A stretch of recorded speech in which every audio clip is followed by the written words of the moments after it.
সেই আস্থাটা বিশ্বাসযোগ্যতা তারা এখানে বিশ্বাসঘাতকতা করেছেন, জনগণের সঙ্গে প্রতারণা করেছেন, যেটা আমরা তাদের কাছ থেকে আশা করি। সেই নির্বাচনকে আজকে আপনার বাঞ্চাল করার জন্য, সেই নির্বাচনকে বিলম্বিত করবার জন্য একটা মহল উঠে পড়ে গেছে, বিভিন্নভাবে বিভিন্ন কথাবার্তা বলে জনগণকে বিভ্রান্ত করার চেষ্টা করছে।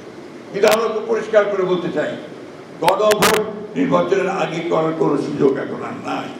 আজকে যারা এই নিয়ে গোলমাল করছেন, রাস্তায় নেমেছেন, তাদেরকে অনুরোধ করবো, দয়া করে জনগণকে অনেক বিভ্রান্ত করেছেন,